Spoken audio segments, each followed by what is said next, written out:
Hi, I'm Linda Shenton-Matchett, author, speaker, and history geek. While researching my stories, I unearthed tons of intriguing historical information that doesn't end up in my books. So I've created this channel to share those tidbits with you. I appreciate you stopping by to watch. As a boy, James Maitland Stewart, more commonly known as Jimmy Stewart, wanted to pursue a career in the military, specifically to attend the U.S. Naval Academy and become a naval aviator. Shy in retiring, he spent hours building model airplanes, a hobby that would continue through his life. He was so enamored with flying, he saved his money and worked hard at convincing his mother it was safe to fly. She ultimately said yes, and he took his first airplane ride with a barnstorming pilot shortly after the end of World War I.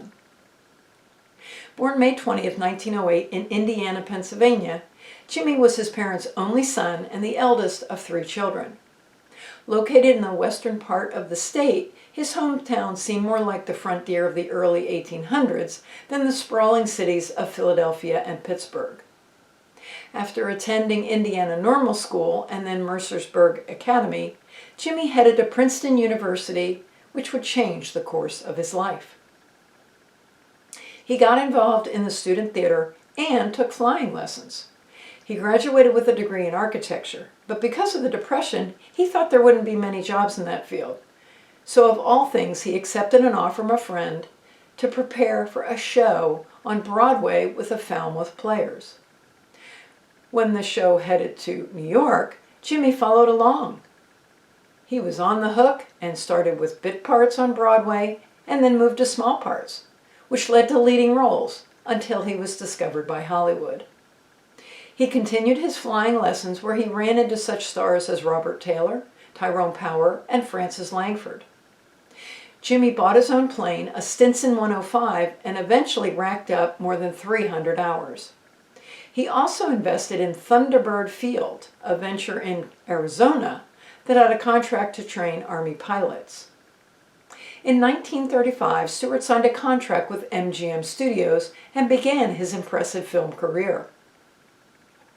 During the 1930s, he made 21 feature films and continued to hone his acting skills, starring in films with Spencer Tracy, Ginger Rogers, Marlene Dietrich, Clark Gable, Jean Harlow, Joan Crawford, Margaret Sullivan, and Edward G. Robinson. His work ran the gamut of genres from musicals and dramas to comedies and westerns. Frank Capra took notice of him in Navy Blue and Gold and cast him in You Can't Take It With You.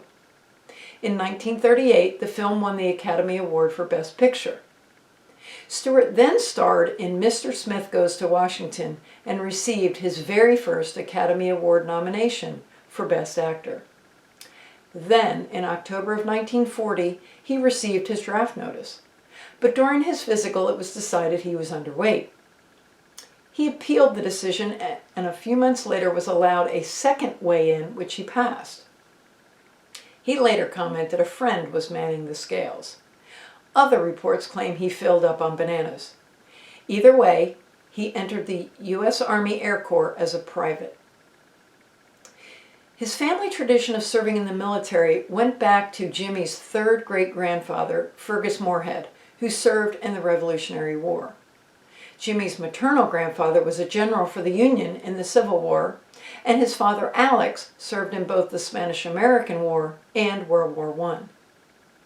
Jimmy was assigned to the Army Air Corps at Moffett Field, California, where he received 9 months of training.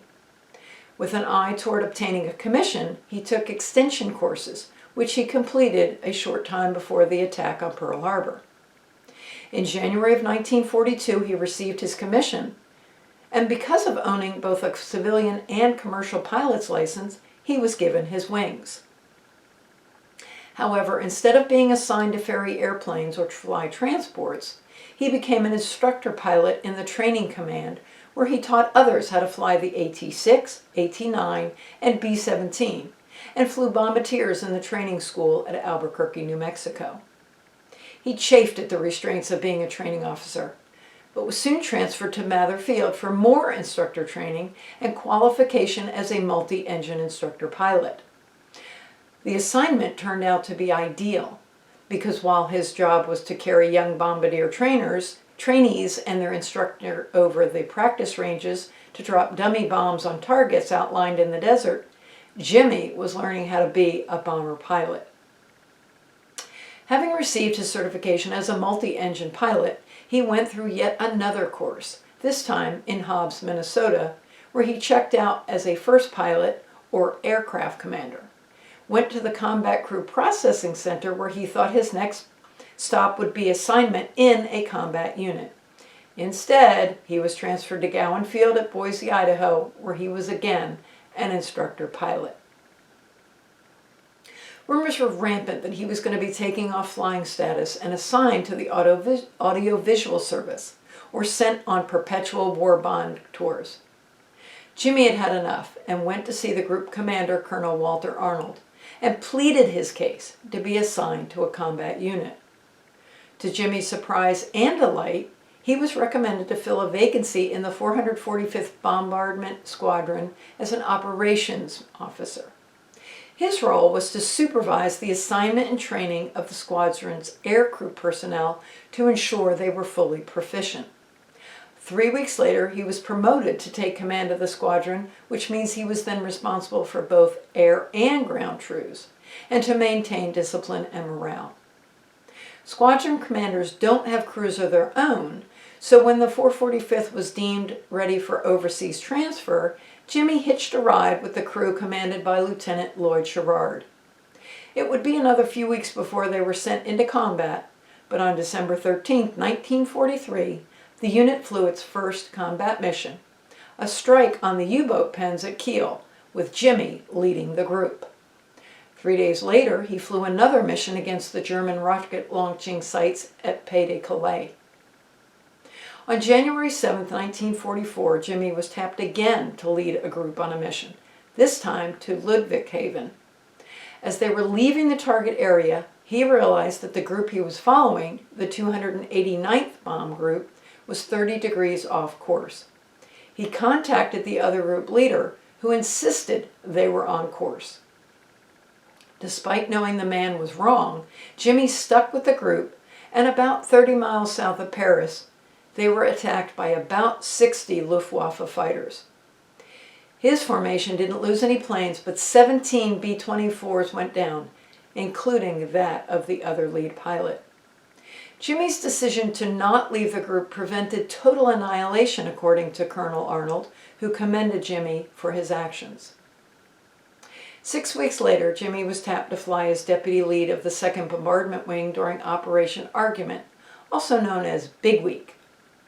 The mission was planned for blind bombing using radar. Then the weather cleared for visual bombing conditions, and Jimmy moved into the lead, earning the Distinguished Flying Cross. He flew 2 other missions that week, one to Gotha and another to Nuremberg, during which he again led the 445th Formation. Jimmy continued to serve on missions and had an excellent reputation, not only on his squadron, but also in the group and the wing. He was popular with both officers and enlisted men. But the higher-ups were beginning to feel he was too important to risk on missions, and talks began of grounding him again. However, before that happened, he was transferred in March of 1944 to the 453rd Bombardment Group to assume the role of Group Operations Officer. As such, he was not expected to fly every mission, but he did occasionally go up with the group assembly ship to check out formations, occasionally flying as a member of the crew. In June, he was promoted to lieutenant colonel and transferred to the 2nd Combat Bombardment Wing headquarters, taking him off combat flying. Yet another promotion occurred in February of 1945 to full colonel, and he was still in Europe when the war ended 3 months later. He oversaw the demobilization of the wing and movement of personnel back to the U.S. for separation or reassignment to the Pacific, where the war was still going on, finally returning to the States in September of 1945. He remained in the U.S. Army Reserve, then into the Air Force Reserve when it became a separate branch in 1947. His post-war assignment was Deputy Director of Operations for Strategic Air Command. In 1959, he was assigned to the Air Force Office of Information at the Pentagon and promoted to Brigadier General. He flew one last combat mission as an observer on a B-52 mission over Vietnam, and as he retired, President Ronald Reagan promoted him to Major General. He earned dozens of awards: Distinguished Service Medal, Distinguished Flying Cross with Oak Leaf Cluster, Air Medal with 3 Oak Leaf Clusters, Army Commendation Medal, Presidential Unit Citation, Presidential Medal of Freedom, American Defense Service Medal, American Campaign Medal, European African Middle Eastern Campaign Medal with 6 Bronze Service Stars, World War II Victory Medal, National Defense Service Medal, Armed Forces Reserve Medal with Silver Hourglass Device, and in the 1939-45 Croix de Guerre with Palm from France. Jimmy shunned publicity during his wartime service, and afterwards he also refused to discuss his military experiences in public or with the media, and prohibited his publicists or movie theaters to discuss it. He maintained contact with many of his wartime friends and did participate in reunions. A representative of the 8th Air Force spoke at his funeral in 1997. I hope you've enjoyed today's moment in history. If you'd like to learn even more history, please stop by my blog found on my website at www.lindashentonmatchett.com. Please consider subscribing to my channel and click the bell icon to receive notifications of new episodes that are generally uploaded on the 2nd and 4th Friday of each month. Thank you for watching, and have a great rest of your day.